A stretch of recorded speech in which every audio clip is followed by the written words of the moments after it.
when that whole thing was unfolding, 2016 and Trump, Sagar and you could have easily grifted the out of it and just played the card of, hey, I'm an Indian guy and I'm a black guy and we're kind of sort of on right. Hey, And quick that's thing. I'm a black Jew too, so I could add. Dude, okay. there's a Yeah, lot so of there's a level. yeah, You are underestimating the level of grift which I could reach. you could have cashed into, but you guys did not.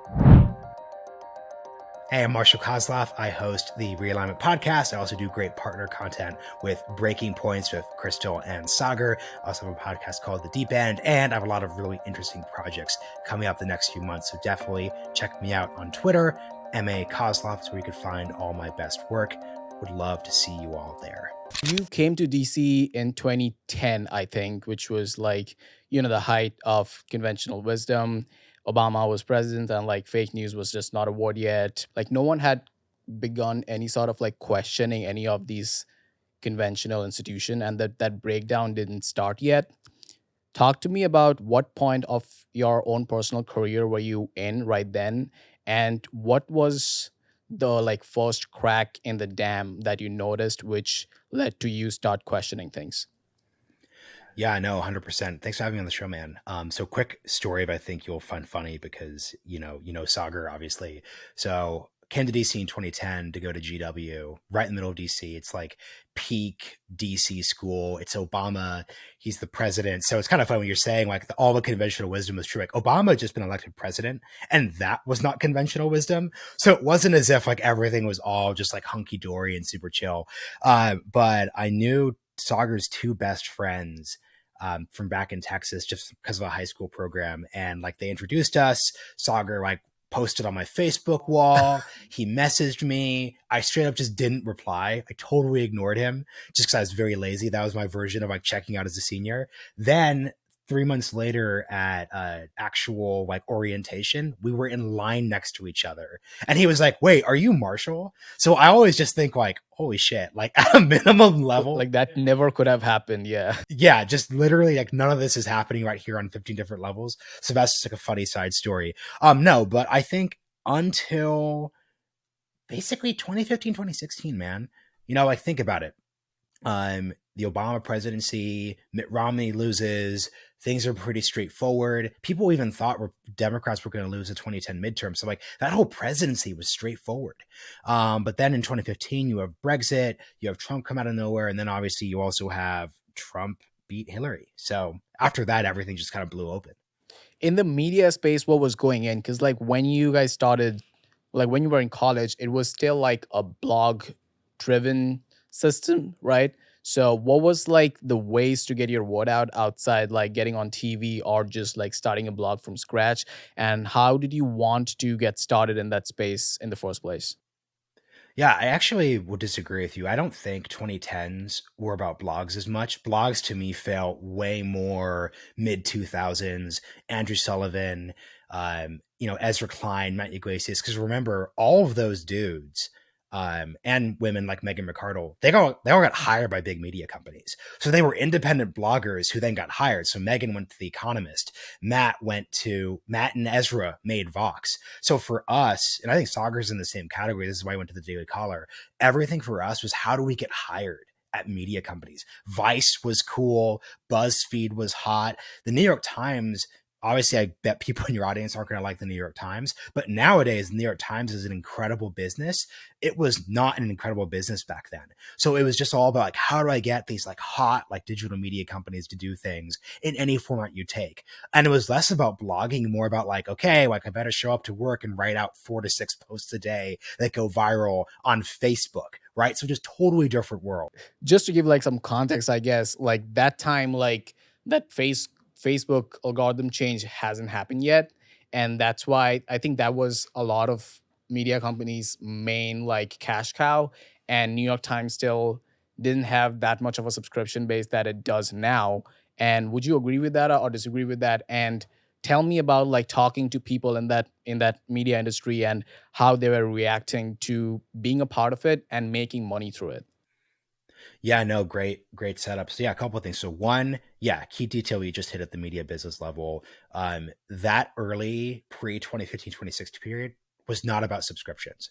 Nothing was paid. Everything is free. This is the internet. We get as many eyeballs as clicks as possible.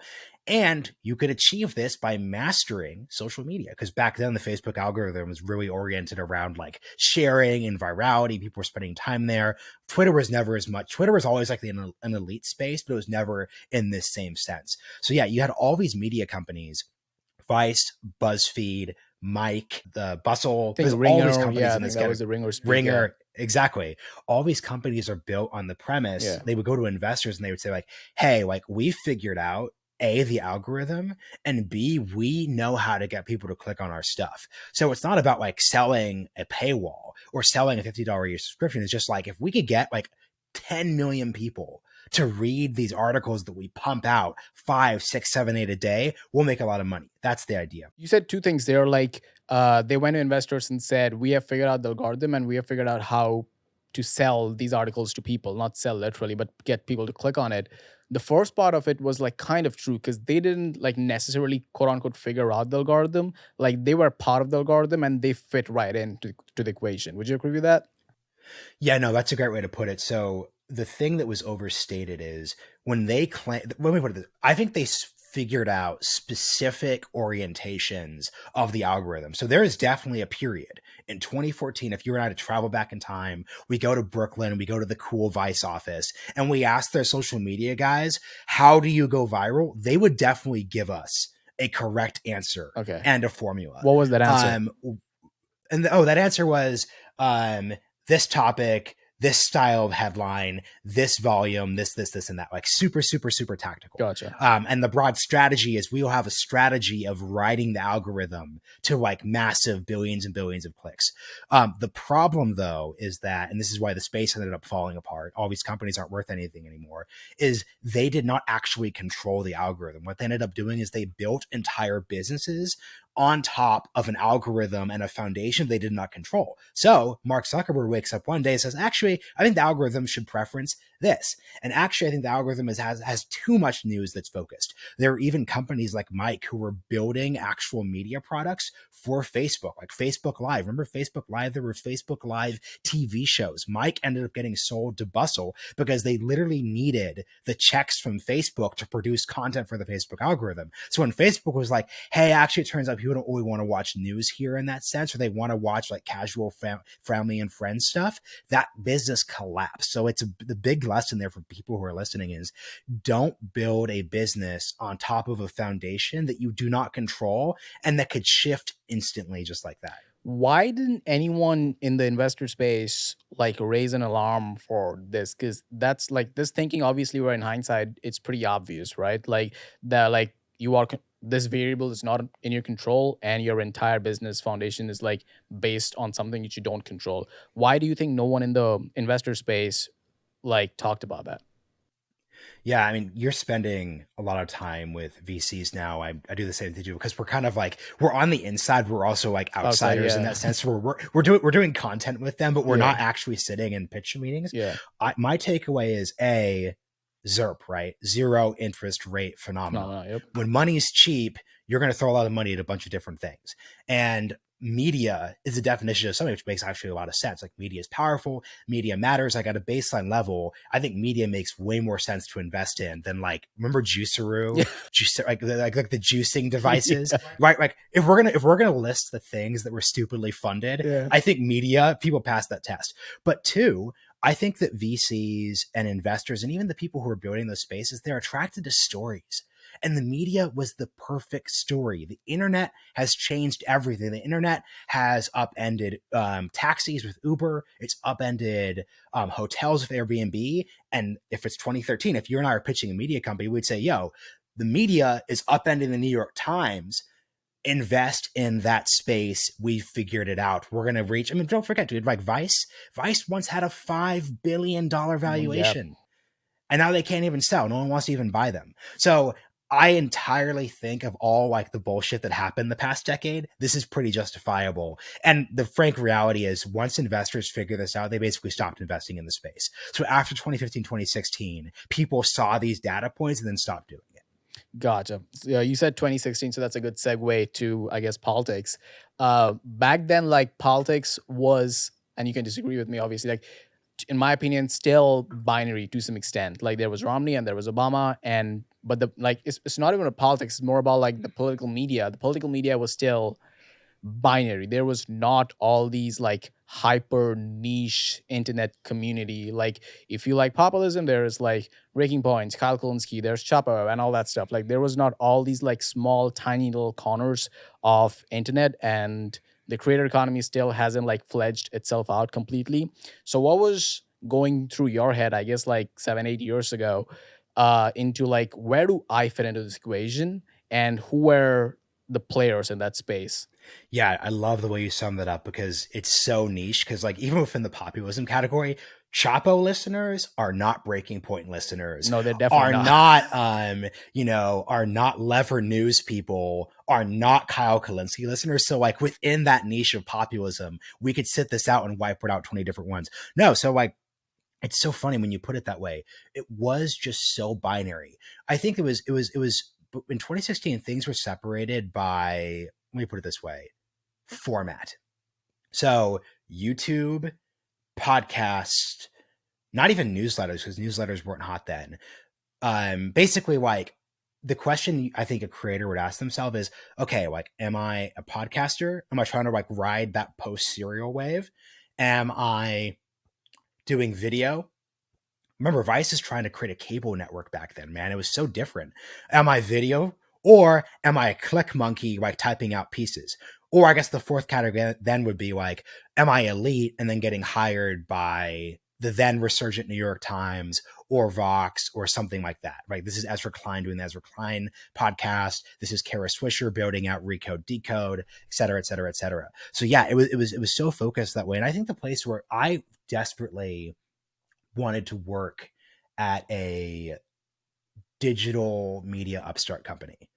I wasn't really doing anything about it, but if you just asked, if you said 2016 Marshall, like, what's your dream? I'd be like, oh, like working at Vox would just be sick. Working at BuzzFeed would be sick. Give me a BuzzFeed show, you're just set. Man, like Vice, like that's a little off the beaten path, but like we can make something work.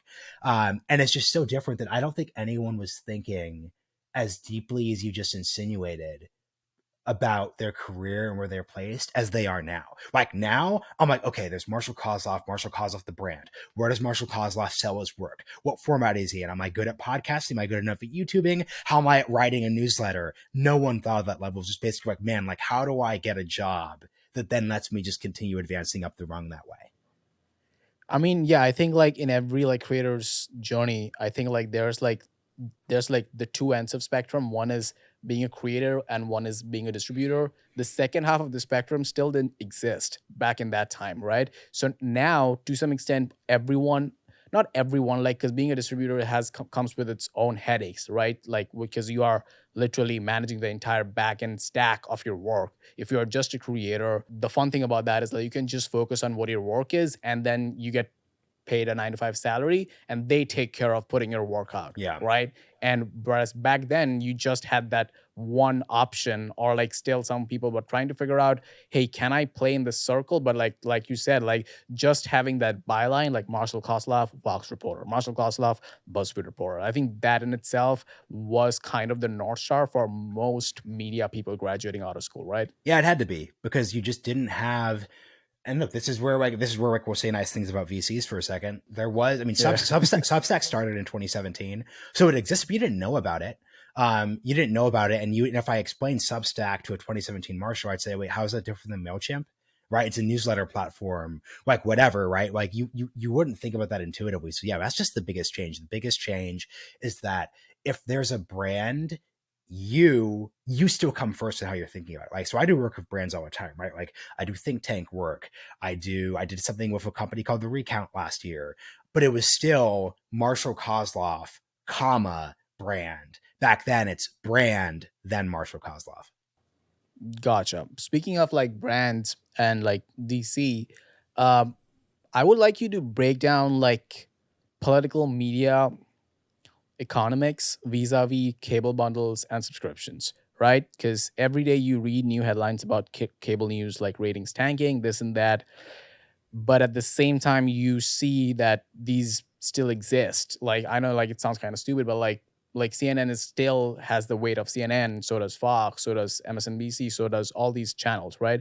Whereas I'm in New York, if I go to Washington Square Park and hold up a mic and ask like, hey, do you like Rachel Maddow or do you like Sean Hannity? Kids won't know who either of them are, right? So having like that in the current space, like people not knowing, not by people I mean like the new generations not knowing like who most of these mainstream journalists are, where do you see this space heading to, and do you see an expiration date? And I don't ask that in like a not nuanced like media is dying kind of way, but it still exists, but we know, like we are on the inside, so we kind of know that parts of it are like failing and crumbling. Where do you see the space going in the coming years? Yeah, great question. A couple of thoughts on this, and you kind of got at how this is really nuanced, actually. So, A, I think that Rachel Maddow and Sean Hannity, they're by definition opinion media. They're not Yeah, reporting, and Tucker's in this category too, right? They're not yeah, reporting. They have a team, but like at a fundamental level, like they could do what you're doing right now. They could sit in a media room. They don't need a multi-million-dollar studio. Actually, they could design a really nice studio and then do it independent, right? This is like what the Daily Wire crew goes. I think that format is increasingly, by that I mean like the opinion person giving a take. This is what Saagar's really good at. That's going to drift to places like YouTube where you have virality and those different dynamics. And right now, that just hasn't happened as much because that exists like on the right with like the Daily Wire crew, but I get the sense that the Rachel Maddows of like our generational cohort, someone in like late 30s and 40s, will definitely be much more YouTube first. That's eventually going to be figured out, but right now the business model still works. There's no incentive not to like change it, and there are still just enough like broader listeners to like really get that like fat paycheck. But then two, I think mainstream media is always going to exist because there's something the mainstream media does that just independent media, I think, just is not particularly good at and just shouldn't do.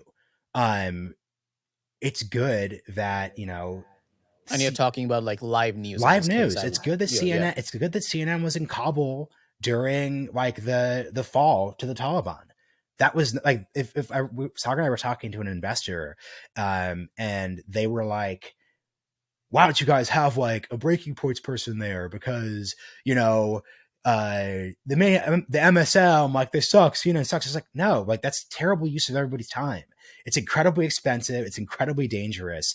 Actually, the mainstream is very good at that. And guess what? People were watching CNN had great ratings during the fall of Kabul. Like, they're actually very good at that. So what I think you're going to start to see happen is specialization. So opinion people, they do this, but core news is still part of that bundle, and the bundle is going to shift. So like, I think eventually, especially because you have so many streaming services, you're going to see the cable bundle be rebuilt, and a huge value add for that cable bundle will be like a cable news offering. The value is not going to be, man, I just can't find Rachel Maddow anywhere. Actually, no. Actually, I'm going to take that back for a second. There are actually a lot of people who really like Rachel Maddow. There are people who really like Tucker Carlson. They will just find them different places, and that part of the bundle's value Correct. will Yeah. shift. I think their relationship is with Tucker more than it is with Fox, and same goes for Meta. Yeah. So if and when they decide to like let's say unbundle in this case, they would find them wherever they are creating. Like if tomorrow Tucker decides to just leave Fox and just like starts his own podcast, I'm pretty sure the audience would come, right? 100%. And yeah. And before I move on to the next topic, I would just quickly like you to like explain in like 30 seconds how exactly a cable bundle works. Yeah. So cable bundle works. So here's the deal, right? So there originally were just like, the three big channels. Eventually they, with the invention of cable, you have the ability to add channels beyond that channel. And what they started doing is started selling all of those cable channels together. Some channels are worth more than other channels. So HBO is worth a lot of money because there are people who specifically subscribe to their local Comcast bundle because they want to get HBO. Same thing is true for ESPN, ESPN2, et cetera, et cetera, et cetera. There are parts of the bundle that like aren't that valuable. So like, I'm trying to think of a good example, but there are channels in the 200s that just don't matter as much.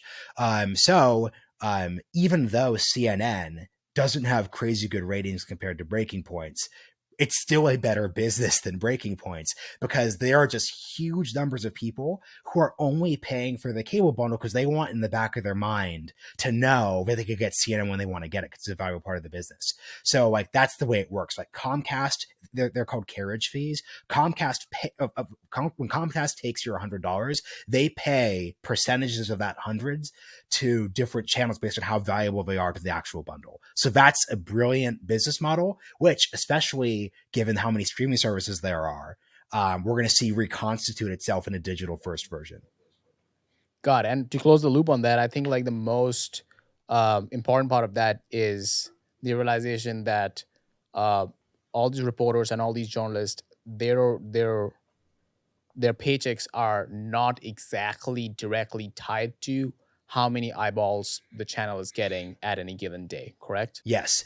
What they're tied to is the fact that plenty of people still subscribe to cable. And actually, the funny thing is, we're talking about journalists. I suspect that at the end of the day, especially since CNN Plus failed, the last thing to go when it comes to cable profit generation would be news. News and sports is going to be just some of the most valuable parts of the bundle. So if you work in those categories, you're pretty good to go.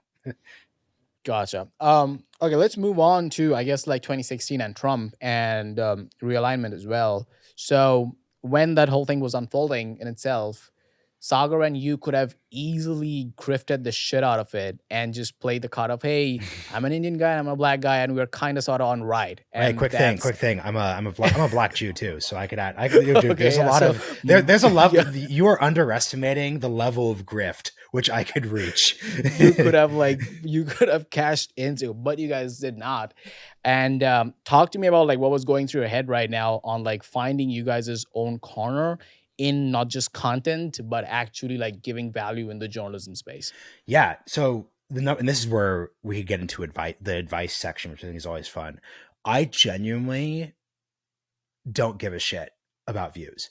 Um, the thing, and that sounds like cope, but like every once in a while, like Saagar and I will do like a realignment episode or a breaking points hit that goes like super viral. And I've tasted that, right? So we do a Peter Zion episode. It gets 400,000 views for like an hour-long interview with like a 95% completion rate in like one day. And I'm like, okay, I can do this. Same thing goes when we do an Eric Weinstein episode, like right after January 6th, like same numbers, really impactful, those different dynamics. Like I know for a fact that if I need to, and I want to do this, I actually want to do this soon. I want to do like a more casual, not news focused podcast because frankly, A, news consumption's down. B, like I think if you just focus on news and politics, your brain will literally rot and explode. And I find myself talking about things like, dude, like I'm like, I am more jazzed in this interview than I am in most of my different conversations when it's just sort of like, oh, okay, so yeah, like Republicans have more working class voters and Democrats are doing better in suburbs and then abort. Like, I'm just like, I want to focus on that, but I want to do something else too. And that's advice for people creators to like find other outlets outside of just your niche. But no, like the point is, because I know that like I do value within the news and policy space, I'm aware of the fact that I'm doing well. I mean, here's something crazy. I think about this whenever I feel like guilty about Saagar getting crazy views compared to me one week. I was like, dude, you're a 31-year-old think tank fellow. You get more views than any other think tank fellow in the entire country. Right? So it's like, and it's true. Right? That's what I'm actually like. I'm actually like, if I were trying to actually play Saagar's game, I'd learn how to do monologues because that's what gets him views. Yeah. I learned to do monologues. Yeah. I would not do a wonky episode on affirmative action at the Supreme Court. I would just do like a 7-minute hit. I'm like, yo, here's why a black Ukrainian Jew thinks affirmative action sucks. Like that, like that would be like, and I'd be like, like, like that's how you do that, right? That's a thumbnail. Yeah. You do the thumbnail that way. And I'm just like, and once again, I'm not hating on people who do that because I think like you should do whatever game you're best optimized to play. And the game I actually really like to play is I'm a think tank fellow who still crushes it at a Breaking Points live show. No one else can do that. Like that's like my actual thing. And I like how I get to live in both worlds. Like I'm really grateful to like Krystal, Saagar, and Kyle for like letting me do that. Cause like that's just like fun as hell. Like it's really cool to actually get to interact with like normal people who are interested in just like jokes and like funny things and just like the news and aren't trying to do like a big white paper. So yeah, always play the game you're trying to play. Cause yeah, I think the thing that, and I'm sure you experience this on Twitter, my real frustration at a creator economy level is that it's so clear that there are so many people who are just so desperate for clicks and views and relevancy that they haven't taken a step back and just said to themselves like, okay, like what game am I actually playing? Do I need to be thread poster number 150? Is anyone going to think about this in 5 years? Why does it really matter? Because like, it's kind of funny, but people are going to like dunk on me for saying this. VCs hate her, so they never understand this. Kara Swisher is a model for me. Kara Swisher is 60 years old. She's basically like twice my age. And when she was my age, she was writing like super wonky books about AOL that I don't think anyone read. She was like a Washington Post reporter, like writing books about like the rise and fall of AOL. And that was her deal. And then she started the Code Conference. And then she did all things D, then started Code, then launched her podcast, then did all these different things. And it wasn't until she was in her 50s that she found Scott Galloway and they started doing Pivot, which is one of the biggest podcasts in the country. So my advice for people is just to take a step back and say to yourself, like, okay, if you're good at this, right? If you're good at the skill set, the question isn't like, how do I become famous like ASAP? It's like, okay, when should you try to become famous? When should you worry about views? And the way I'd like relate the Kara Swisher thing, and I'm kind of ranting along, but I feel really strongly about this. I think of this period of my career as my Kara Swisher is writing her AOL books days. All I do is read books and think deep thoughts instead of worrying about like, oh shit, like the views were down this week versus last week. I am pumped in the latter half of my 30s, 40s, 50s to turn on that side of my career and start slinging takes. Because I have the ability to do that. Not everyone does, but you should think about yourself that way. Yeah, just an observation from on that point. Like most people choose not to do that. I think like cannot do that. It's because like right now you like you said, you have that perfect like 2 feet in both worlds, right? The think tank world and the media world. Like you can think about deep topics, you can focus on books, you can focus on articles and think tank topics, and also indulge in the creator economy space, like talking to Sagar and talking to Krystal and having all that podcast side. Most people who are cranking out articles, cranking out like think tank pieces, they don't necessarily are getting that feedback loop that, hey, what I think is correct, hey, what I think is right. So they need like some sort of like validation loop. Mm-hmm. And then they find themselves writing gajillion thread tweets on Twitter so that they realize that, hey, what I'm doing is just not foreign. Like I can put butts on seats hypothetically on some level. That's why they go on that route. And then I guess like that's the first domino in the vanity loop, I guess. Yeah, and I hope it doesn't come off as like we're trying to dunk on people who are doing that. No, Because no, like, I totally get it. because Yeah. the thing is, for me, is it's just basically like I just see so many, and we'll get into the creator economy stuff broadly later, but I just see so many people.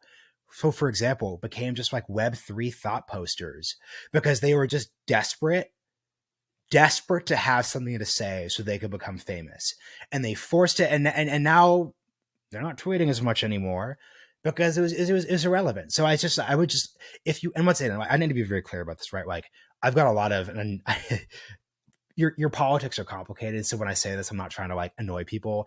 I unironically have like a lot of privilege and I'm acting accordingly, right? Like the realignment. Yeah, what else can you do? Yeah, because it's funny because I did a realignment episode that was like, it was a super good interview, really smart, only got 1,600 views. Right. So like nothing compared. I could have thrown up like anything on Breaking, because I do Breaking Point's partner content. I could have done anything on Breaking Points, like quadruple that in 5 minutes. So someone left a comment there like, man, like I love this, but I feel bad for Marshall. Like he's just continuing to like push this out, and like he's just not getting as many views as Saagar. That must be tough. And it's like, no, dude, it's not tough, because the Hewlett Foundation gave me hundreds of thousands of dollars to do that type of content. I think of myself as a business, as any creator should. And the way to think about this is, if I'm doing clicks, I'm getting paid 0.00001 cents per view. When it comes to my realignment work, I'm actually paid way higher than that, because it's via a grant for a foundation, because the purpose of the realignment is to do like a deep policy interview, which is not about doing thumbnail, like, open-mouthed thumbnail pictures, sort of like that. So I hope that doesn't come off as cope, because it's just like no. It's a very specific, it's a different game. It's a different game. So like, that's why the big advice is know the game you're playing. And if you want to play the thread game, know that the difficult thing you need to do is, how do you transition that? Right. So I totally get, like, if you're one of a trillion people on Twitter and you're trying to get big, I get using threads as a way to get a bunch of followers. Because if you, the second you get like the thing that I'm lucky, I don't tweet, but because Saagar like retweets me whenever I do tweet or mentions me in a post, I have 20,000 Twitter followers, which is the perfect number. Because at 20,000, I could DM any. I use Twitter like LinkedIn. I could DM anybody, and it's just respect. It's a respectable number, but I don't have to spend time obsessing about Twitter. So I totally get anyone using threads or any hack to get to that minimum viable number of Twitter followers, which I think is like 5,000. I think 5,000 is like the minimum number you need to get what you need from Twitter at a professional level as a creator. You could DM an agent, you could DM a sponsor, all those basic things. So I'm not shitting on that. But what most people cannot do, and what people who are listening to the show should learn how to do, is transition the hack to something substantive. Use it as a means of getting on people's radar, but then actually have something deep to say that's differentiated, is unique, is owning a niche, those different things. Got it. Don't just like keep riding that hack wave, like in the back of your head. Like, no, like what has substantive value. Before we move on to the creator economy, last question on, I guess, like the realignment thing is like, walk me back to one more time how you and Sagar talked about realignment in like putting it together, and who exactly was your target demo? What exactly were you trying to, what was the white space that you guys were trying to fill?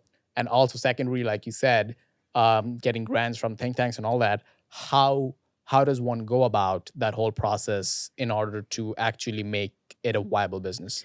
Yeah, totally. So it's funny. Our white space, our niche was always like, you see that the conventional wisdom is wrong. You see that DC is broken in some respect, and you're looking to actually figure out what's going on next.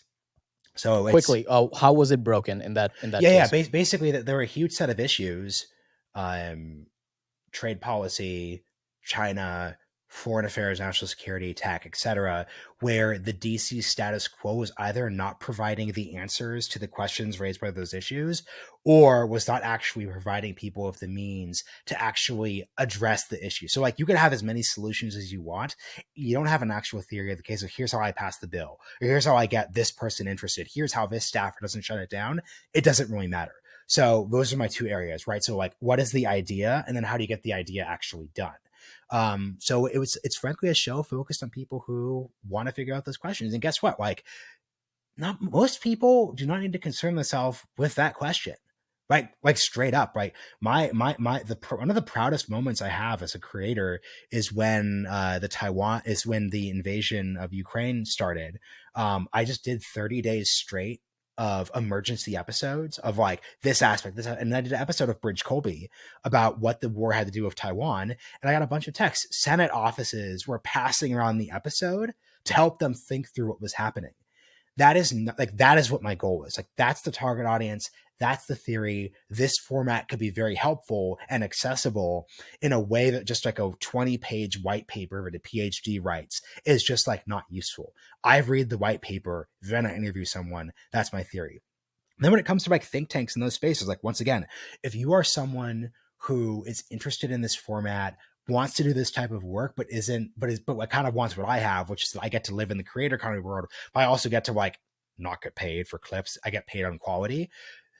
Recognize where the gaps are. And here's the gap, man. The gap this gap still exists, is a person who's not there as an expert, but just as a good interviewer. I'm a really good interviewer. That's my objective. I'm not there. I need to actually like work on my like the take having part of the job, which is like way different than interviewing. But like Than just talking to people. yeah, it's then just being like, hey, like, Sog, like let me put it this way. I know enough about the space that you're in that I can interview you for like 3 hours with basically no prep. That doesn't mean I'm an expert on the topic of the creator economy or running a studio business. I just know enough about the topic I can do it. Most people don't think that. Most people are like, how do I become an expert on X or Y or Z? And they spend their 20s and 30s like fighting in DC or in think tanks or in academia to get that title. When instead I was like, no, I'm just going to be good at doing a certain thing, which is interviewing people about their work. And now this is why I was talking about I want to do creative work outside of the think tank policy space. I've gotten to the point where I'm such a good interviewer. I want to interview people about not politics, and that will be chiller and that will be more fun. All those different things. Nice. Just to answer one question about that grant thing from Yeah. approaching think tank. How did you guys do that? Yeah, no. Like, So what yeah, was the good. pitch there? Yeah, the pitch was basically we met a fellow at a think tank. We said, hey, we think this format, YouTube interviews, podcasts are the future. You should invest in helping us do that because this will help you. You are a think tank. You want people to see your work. You want them to see things in an unconventional way. This is the format for doing it. So it was really a format centric pitch. It was because once again, I hadn't read about the creator economy at this point. This was 2017, 2018, early 2019. But the underlying, people called it the passion economy back then, which I don't really like as a framework. But the idea was just sort of, hey, like we're offering a service. You need this service. Let's do it that way. There was no job description. There was no like open solicitation for our work. It was just like, hey, like you need to build out in this space, and the people you have right now are not equipped to do that. Let's do it. Gotcha. To close the loop, like it was a much more like medium and format focused pitch, Yeah, correct? it just has to be because if I come in and said, "Hey, I'm Marshall Kosloff. I'm 26. I know everything about everything," they'd be like, "Wait, dude, Yeah. you don't have a graduate degree. You've never been a research assistant. You haven't worked on the Hill." That'd be a shitty pitch. The good pitch was, "Hey, I worked at PBS for a year. I know production. I know these formats. I can get good at interviewing. Give me a chance to try that out." Gotcha. Perfect. Moving on to creator economy now. And to obviously I'm 27 and I've been in the space since I was, I guess, 18. And the first time people started verbalizing creator economy to what it is today was around COVID, at least from what I saw. Mm-hmm. And the funny thing to me was I thought like it's not just about the stuff that people are putting out work and doing creative stuff, podcasts, videos, whatever. To me, another part of the equation, which people don't talk about, I think, is their relationship to work and how creator economy lets them interact with their work and having some sort of agency and freedom with respect to it. The question is like, what do you think, in your opinion, was the original like promise of the creator economy land, and to what extent do you think that delivered? Yeah. So good. So I'll explain this at a couple different levels. So here's the promise. The promise is you don't need big institutions to pursue your career objectives. The promise was we now have Stripe for easy payment processing. We have Substack for newsletters. We have Supercast for paid podcasts. You have Patreon. You have fans. You have people who are willing to pay money separate from just advertisers for your work. So it's not you being dependent on that Facebook algorithm to take it back to original conversation. And we just have the fact that there are all these different niches that you could become a deep expert in or deeply be interested in and actually like pay your bills. So like, there's an essay that we'll talk about, like 1,000 True Fans. It was by Kevin Kelly. And basically, and then there's a person named Lee Jin who's at Variant. She's a Web3 creator economy investor. I recommend people read her work where basically she says there's 100 true fans. I'll explain it this way. So 1,000 true fans, the point of the piece that Kevin Kelly wrote was, hey, like we actually live in an era where Patreon, Supercast, Substack, you could actually, instead of trying to get 1 million people to read your piece at Vox as a reporter to make a good upper middle class living, hey, actually, if you get 1,000 true fans to pay $100 a year or 200 a year, depending on like what type of category you're in. Some people charge that much. You could actually make a real living and not need a big company, not need the big algorithm to do that. And that transforms the nature of media, because if your goal is to get to 1 million clicks, man, like you better be broad. You better do like a BuzzFeed, like, is the dress blue or is it gold? You better be Mike. And like Mike did the thing where they, I think this was BuzzFeed. It was either BuzzFeed or it was Mike, where they took the watermelon and put umbrellas. So they put rubber bands around it until it exploded from all the pressure. And it was just a video. and that got like 1 trillion views, obviously, right? This is the Try Guys. So 1,000 true fans mean that like, no, like actually like you can build a real living off of that. And that's promising. But then this is Lee Jin's point, 100 true fans. Actually, like, what if you do a course? Like, dude, like Zog, like, what if you do a course on like running a podcasting media business where you charge 10,000 a head? You get 100 people to do that. And then you add that to the income you're making from your actual podcast producing, you're making even more money there. So like the number got even smaller over like that next 10-year period from 1,000 to 100. That's the promise. Here's where this got difficult. I think several things happened here. So one, oh, and there's one other bit of promise. Lee Jin wrote this piece called The Creator Middle Class. And this is about, she wrote it with the Harvard Business Review. And the idea was, I just said earlier, I was like, you can make 200,000, 500,000, $1 million. Well, that's the creator upper class. The creator middle class idea was actually, you know what? Like, there are a lot of people in this country. If you make an extra 10,000, that's actually a lot of money. And you don't need, if you're, let's say, for example, like you have a traditional 9-to-5 job, but you have like a Substack or a Supercast about something you're really interested in, and you make an extra like 5, 10, 15, 20K up to like 50K. That's creator middle class, but that's like a transformational amount of money. And hopefully the creator kind of can make it so that lifestyle is much more plausible. Okay, that's the promise. So the creator upper class, which is basically for reporters, Matt Yglesias, you make way more. Like Andrew Sullivan makes like literally like 5 times more as a top Substacker than he made as a columnist at New York Magazine, or he wouldn't even like him anyways because of individual views. Let's throw some numbers there. Like, what do you think he's making right now from Substack? And what do you think Over he a made million, and he was probably making 250 to 300. at New York Times? And New York Magazine. At Magazine, sorry, yeah. Vox Media publication. Same thing goes for Matt Taibbi. Matt Taibbi is making way more as a Substacker than he made as a Rolling Stone journalist, doing like long form magazine pieces. So okay, here's what goes wrong. Turns out the number of people who can make it to the creator upper class and to the creator middle class is far lower than the most promising like VCs ever estimated. Just far lower at an editorial level, just like from a pure like that level. The economic recession hit and people just started giving up their subscriptions. So like the underlying point here is you need 1,000 people to pay for your product. On top of the fact they have to pay for 6 streaming services, they have to pay for Microsoft Office, they have to pay for Zoom, all these different things. Like that really like limited subscription fatigue became a real dynamic with like the tough economy.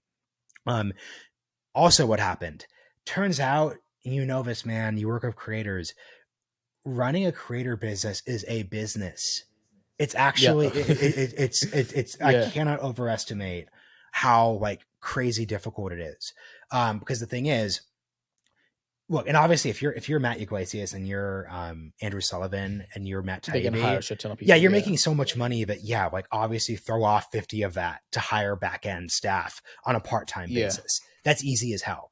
But if you're like not making that much, then like actually there start to be trade-offs. Other example too. How do you take vacation if you're in the creator economy? If you work with the New York Times, you get like 2 to 3 weeks. You have HR, you have like paid sick leave, you have maternity, you have all these different dynamics. So what ended up happening was, and this was actually a huge problem that VCs didn't understand, there are all these VCs who were anti-New York Times because of the ideological objections, which I get, like makes sense, right? There's plenty of center-right tech people. They didn't think to themselves, okay, but to be fair, what is the New York Times' actual value proposition? The value prop is, hey, pay you 6 figures. You get to work at the New York Times of media. Paper a record, You'll get, the New York Yankees, because that's what the Times is. You'll work at the Yankees of media. All your friends from back in high school think you're the shit, which is literally like what happens. You'll get a book deal, and then you can take that book deal and then turn it into a TV show.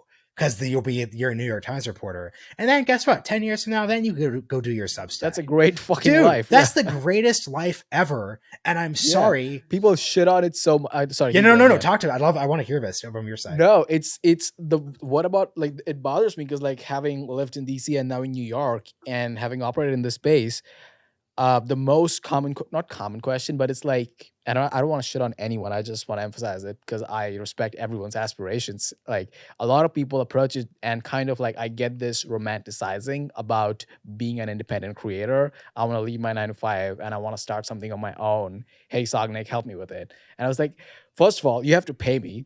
Second of all, even if, even if you end up making it, do you know how much work you have to do that you don't currently right now? Like you won't be just making what you're making at your company.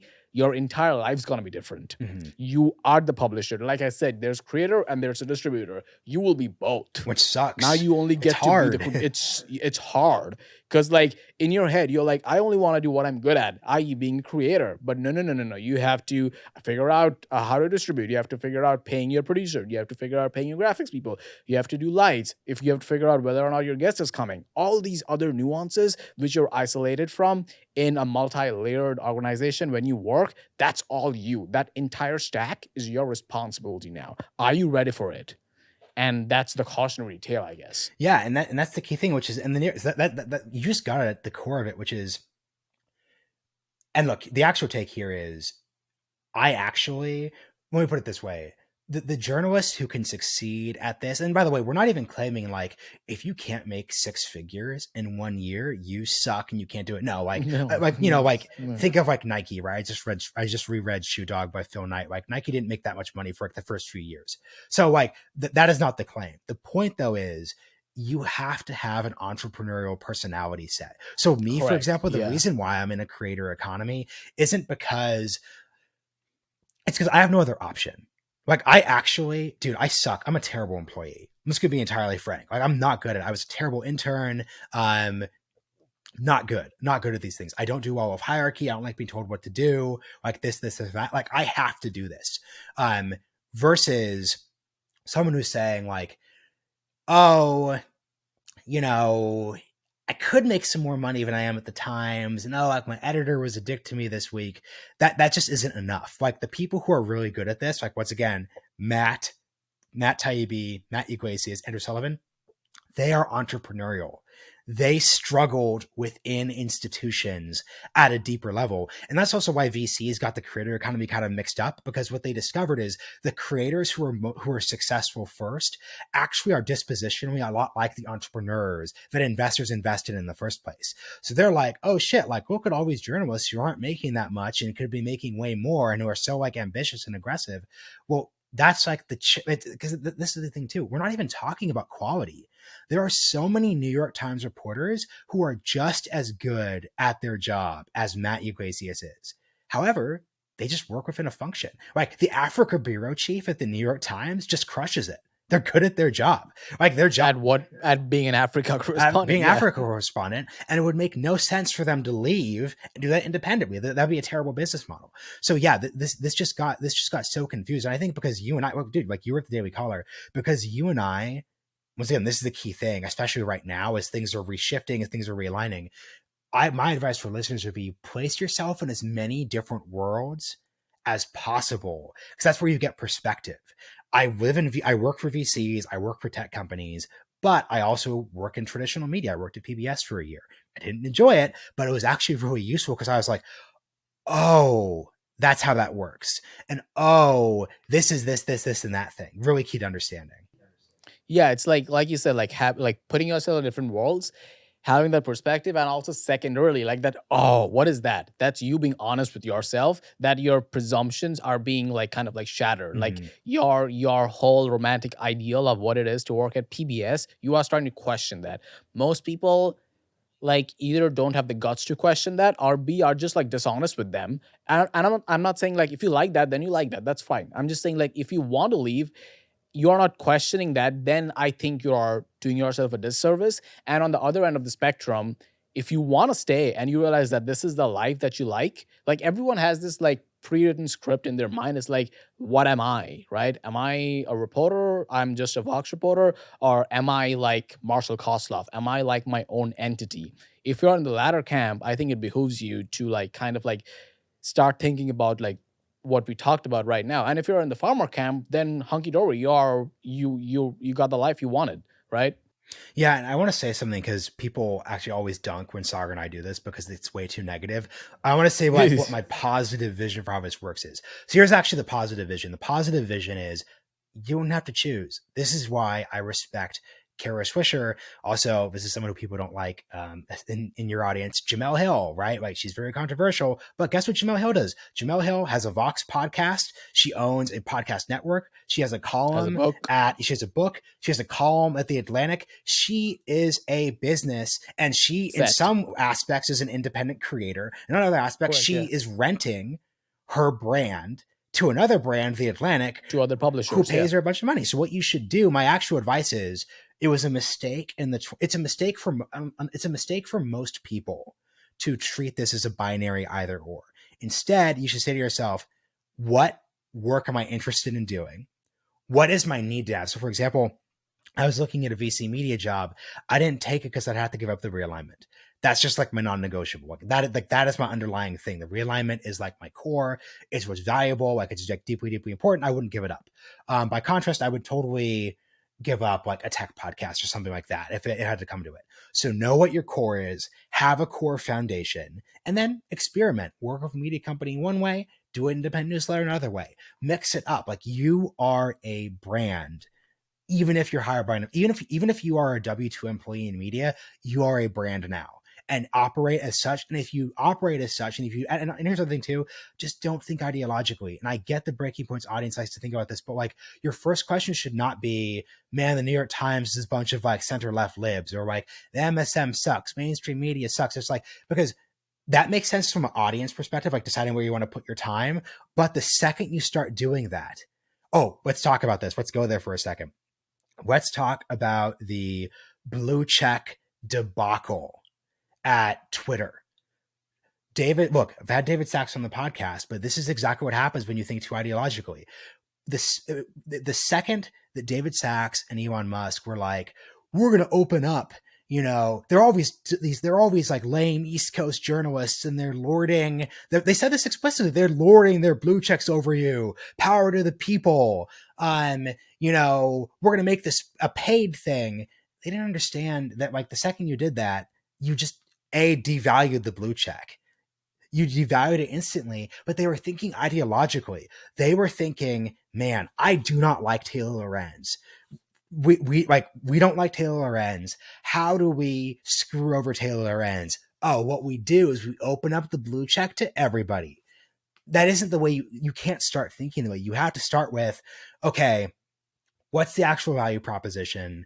How do we make this valuable for people? And I think what I would have done, I would love to hear what you would have done. Well, here's what I would have done. I would have said the following, which, by the way, which also wouldn't have provoked advertisers the same way. I would have said the following. I'd say, hey, guys, in our country, we've had a discourse for the past 5 years of how like basing a media company off of clicks is bad. Ads are bad.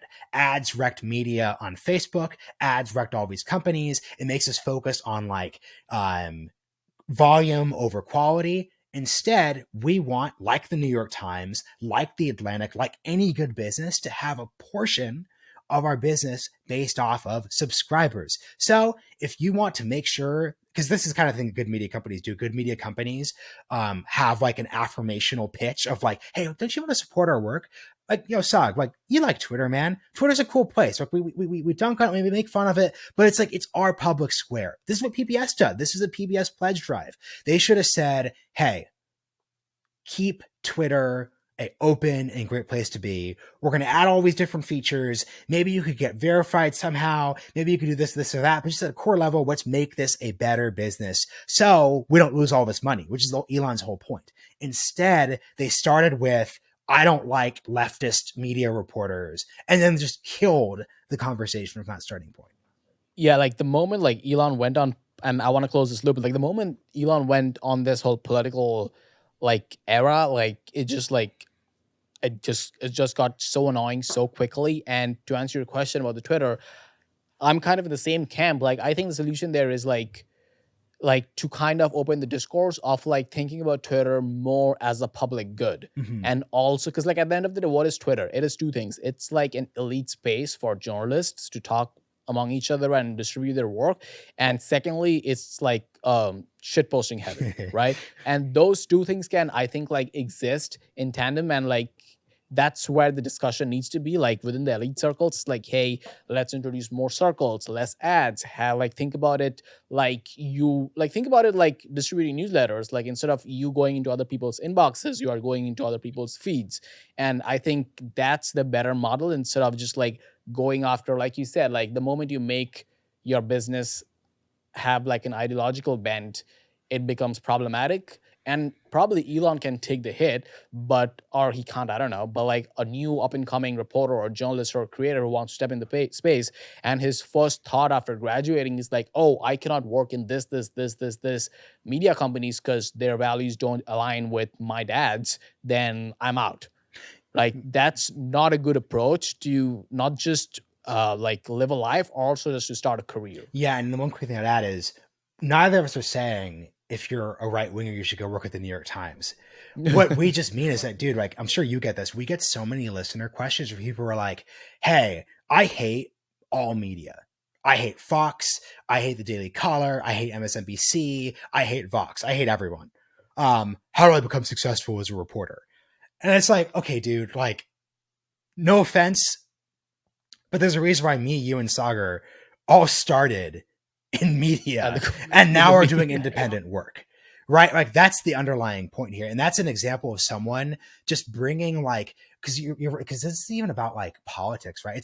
It's a weird combination of like politics and business, which makes no sense. No sense. You Like you can't start with that. I think at the core, I think the most digestible pocket size like advice there is like if you want to play this game, at some moment you have to switch off your consumer brain and turn on your producer brain. Yes. Like Brilliant. you yeah, like you if you like you again, you can be both. When I watch sports, I am a consumer. Like but at the same time, when I'm like in the news, I'm always thinking not just as a viewer, I'm also is like, how did he write this? Why did he say this? What is going on in the back end to make this whole thing profitable? Again, you probably don't need to think about this if you're just like a normal Joe Schmo watching TV.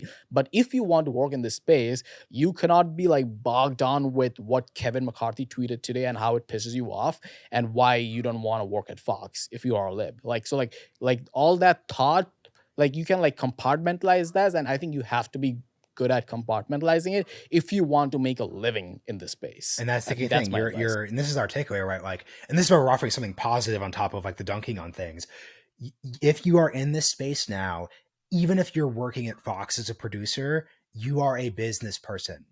That is the nature of this economy. Like you cannot trust institutions. Like there's no like I get a job at Fox and I start in the mailroom and I go all the way to the top. That's over. Like that's dead. Like it's yeah, over. It's that's healthy, dead. yeah. So everyone, man, this is good because the real takeaway I'm hearing from what we're saying here is that look, right now, media it's more entrepreneurial than it's ever been ever.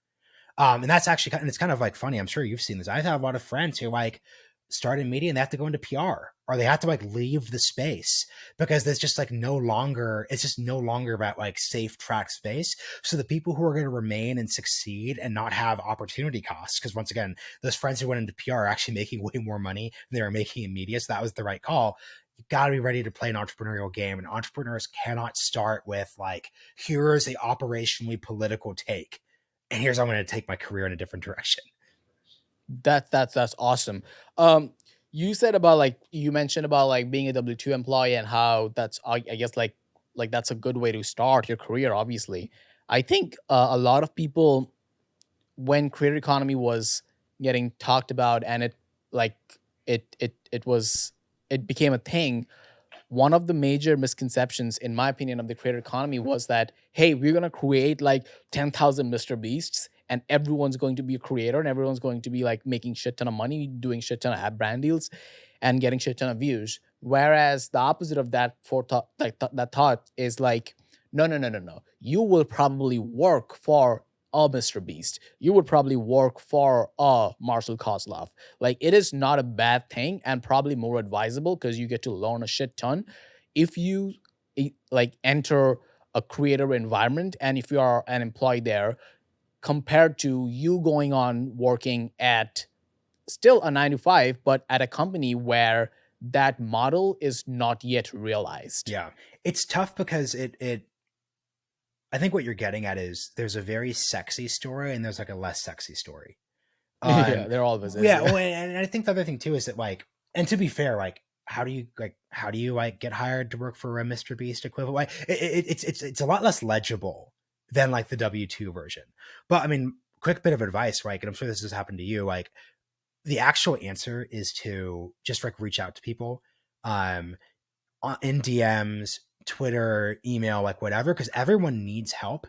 I think the thing that's difficult though for people to understand is that like at a certain point there's a lot of risk involved, right? Because you're an entrepreneur too in that case. Like sometimes you have to offer your services like for free. Sometimes you have to like do this or Yeah, that. Like always. and Yeah. and it's hard too because like the internship conversation is like, and this is actually interesting to me because like, and this is another example of how things are both fair and unfair. Um, Lots of companies and corporations like exploited people by like making them do full-time work and not paying them for internships. But like I run into like young people sometimes who I think have unrealistic expectations because internships will become more paid about what it actually works like on like the media side of things, especially independent creator level. So I would just be like very honest with oneself, like what one needs, how one wants to do this, like those different dynamics. So like that's something I would just think about too. I mean, yeah, I mean, I don't know about you, but like I definitely had that part of my career. I graduated from grad school in London, like slept on couches for like 2 years there, working at random media companies, and then moved to the States during Kavanaugh. That's when media was booming. And I think you know my story at the collar. And like that phase was wonky as hell, but at the same time, I always in the back of my head, I knew what my North Star was. And like you said, like I c- I'm a really good worker, but I'm a horrible employee. I don't know if that makes sense. Mm, that's me. Like Oh, so and quick thing, yeah. and I want to offer another piece of like positivity for people. I thought I was a weak, like lazy worker. It actually turned out. I mean, dude, I do 5 or 6 podcasts a week, right? Like right before this episode, I did an hour long episode, and I'm doing another hour. I could work really, really, really hard, but I can't do that as an employee. So like that's just like a because once again, I want to add positive, like really think actually because like dude I thought I was so lazy. I like didn't do work. I basically got let go from PBS, and it's just like no dude, it turns out you don't like being told what to do, and if you find the right format for yourself you could work really hard and you'll be paid well to do that. Yeah, I think like the advice there is like, hey, like think about yourself in a vacuum. Like what your skill sets are should be transferable. Your like well, work ethics and all that stuff. Maybe you're not in the right system. Like so, like get a new system. So I want to shift gears a little bit towards actual like the format stuff. Yeah. So right now, I think like I would categorize media into two two segments. One is like the lean in experience, one is the lean back experience. Obviously, like when I say lean in, I mean like like building that parasocial relationships, really caring about what your creator is saying, really having feeling like invested in a creator and stuff like that. And the second one is the lean back, which is basically like doom scrolling TikTok, Okay. for lack of a better term. So like that's the lean back experience. When creators are like setting in this journey, more often than not, they are exposed to the easy way is to start your journey in the lean back experience, because they know that the views are easy, they know that the cloud is easy, whereas getting yourself set in that lean in experience is where you can find an avenue towards getting that thousand true fans. So how would you recommend like a young creator stepping in the space and deciding which format is for me and which isn't? Yeah, I would say to earlier part of the conversation, start with what game are you playing? Do you want to get famous now? And fame sounds superficial, but like, do you want, like, what do you want? Do you want clicks? Do you want to have fun? Do you want a hobby on the side? Do you want to have the payoff now, later, medium term? I just think starting with that question will solve a lot of those issues inherently. And most places don't ask those questions. That's my underlying thing. Just like, what game are you playing? It's kind of funny. Like I've been in a slightly like lean back phase. Because I'm in a good rhythm, like doing this, and like because I want to launch a like non-political podcast, I'm gonna start doing more like the lean in version. Because I'm like, okay, like you're doing a new skill set, it's a new format, you don't have a rhythm down, you're gonna have to figure that out. So it's really just like what game you're playing, and the game I'm playing now is like, hey, you've got your think tank work, you have another side of your personality, you want to show that off too. So like, how do you do that? Nice. The last question is like, talk to me about like your career and kind of like draw a picture from you. Like in my head, when I think about creators and independent creators, I have them on a spectrum of like Tim Ferriss, Ryan Holiday. They do this one thing that they're really good at, and they live like a hippie for the rest of their life. No one knows where they live. They're kind of like doing their own thing. And on the other end of the spectrum is like Bill Simmons, who are like people like that are obsessed with whatever they're doing, turning that into like a multifaceted business. And they're like, at the end of the day, they're like 70% entrepreneurs, 30% creators. Maybe that's wrong. I don't know. So where do you see yourself right now, and where do you see yourself going in that spectrum? Yeah, no, it's a great question. I want to be a mix of both. So as an interviewer, I think I'm in the Tim Ferriss, like Ryan Holiday category. But like, there's a reason why I do 3 or 4 or 5 different podcasts, right? Like, I have like desire for like broader things, different audiences. So I see myself as trying to merge. I see myself as trying to merge these. Like, what I want to do is I want to like have a podcast that is really strong. I do want to do something that gets a lot of views. Like, I do want to like, I want that challenge, because I think at this point, like, I know how to build a podcast that like decision makers in DC, New York, and SF will listen to. I know how to do that. What I don't know how to do, and I know I can do it, but the test is, can I do it consistently? Is, can I consistently do Mark Andreessen, Peter Zion, and Eric Weinstein back to back to back to back? Because that's a huge podcast, and I know I can do it, but now I need to like lean in to actually making that a real thing. So yeah, that's how I like to think about it. Because I think and this is just like the real takeaway here from that earlier anecdote I gave about the person saying, "Hey, I feel bad for Marshall. Like, he should be getting more views, but he's not." I think you should, as a creator, you need to look for instances like that, because what happened was I read that, I was like, oh, I could get more views. Maybe I should do something different.